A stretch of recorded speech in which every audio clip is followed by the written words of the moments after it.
রান্না শেষ। একটু ঝোল ঝোল এভাবেই ভালো লাগে। কষাচ্ছি দেশি মুরগি।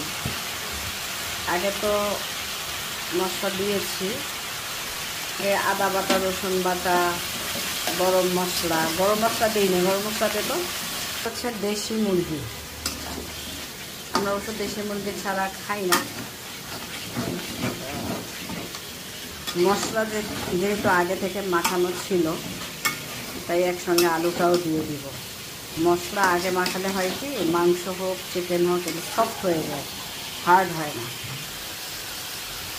অল্প একটু কষিয়ে নিচ্ছি। এখন আলু দিচ্ছি। দাঁড়া, কত দিবি আলু? চিকেন লেগে ধরলো রে।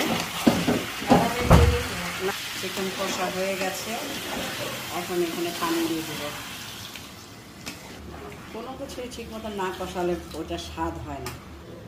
পানি দেওয়া শেষ। এখন ঢাকনা দিয়ে দে। কালারটা তো ফ্যাকাশে আসছে।